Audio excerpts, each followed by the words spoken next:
Hindi na umubra ang power ng kamandag sa Boston Celtics sa game to.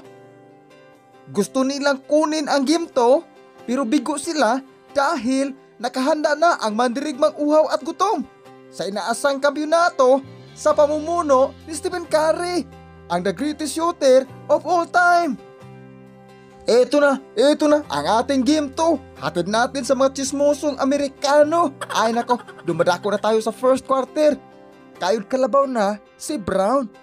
Sumagot na naman ng isang smooth floater si Stephen Curry. At humahalimaw na naman si Green. Nagmistulang kapre sa liti. Bumitaw na naman si Brown ng isang mainit na 3 points galing pa sa oven. Sumagot na naman ng isang dakdak si Lone. Ay nako, Jason Tatum, bakit mo binitawan? Bumitaw na naman ng long distance relationship si Stephen Curry. Under the saya, ang mga Marites ay nakachismis pa. Ay 1 minute and 0.4 second. Ito na. Umaarangkada na ang malaking epekto sa pagkawala niya sa buhay ko. Bumitaw ng 3 points galing sa downtown Carbon. Patay ka dyan. Good for 7 points. Ay nako, parang sumubra. 3 points kay Idol Jason Tatum. At sa huling minuto, ginamit ni Stephen Curry ang kanyang ball handling. Nagmistulang Milo, may kasama pang kupiko. Ay nako, galing sa oven pa rin. Beat the buzzer shot. Well, dumadako na tayo sa second quarter. Huwag na nating patagalin ito. Ito na bumitaw na ang ating Jason Tatum ng LDR 3 points. Pamalo ka dyan. Isang open shot na naman galing kay puting ngipin at sumagot kaagad si Stephen Curry dalin niya. Nang dagli ang 3 points, 3 na lang ang kalamangan ng Boston Celtics sa score na 40-37 in favor pa rin sa visiting team. Ay nako, bakit binitawan mo ang puso ko? Ay bula pala, binitawan ni Jason Tatum at nakuha kay Stephen Curry dalin niya. Sabay takbo, daig pa ang kabayo. Bumitaw ng long distance relationship. Patay ka dyan. Tabla na ang score sa 40. Isang easy to layup galing kay Lalay, yung monitor lizard na nag-viral. Ay nako, galing kay Python pala, the snake. Para kunin mo ng lahat sa akin, wag lang ang game to. Para kunin ang lamang sa kampo ni malaking epekto. Bumitaw kaagad si Misamis hit ng 3 points para magsimulang takbuhan ang Boston Celtics. At ito na. Walang hampas, walang kulang. Isang LDR 3 points binitawan ni Idol Jason Tatum. Bumitaw na naman si puting ngipin ng dagliang 3 points para kunin ang kalamangan.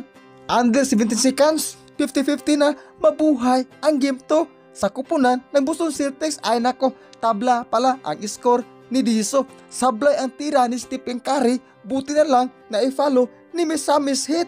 Mag-follow kayo sa akin. Joke lang po.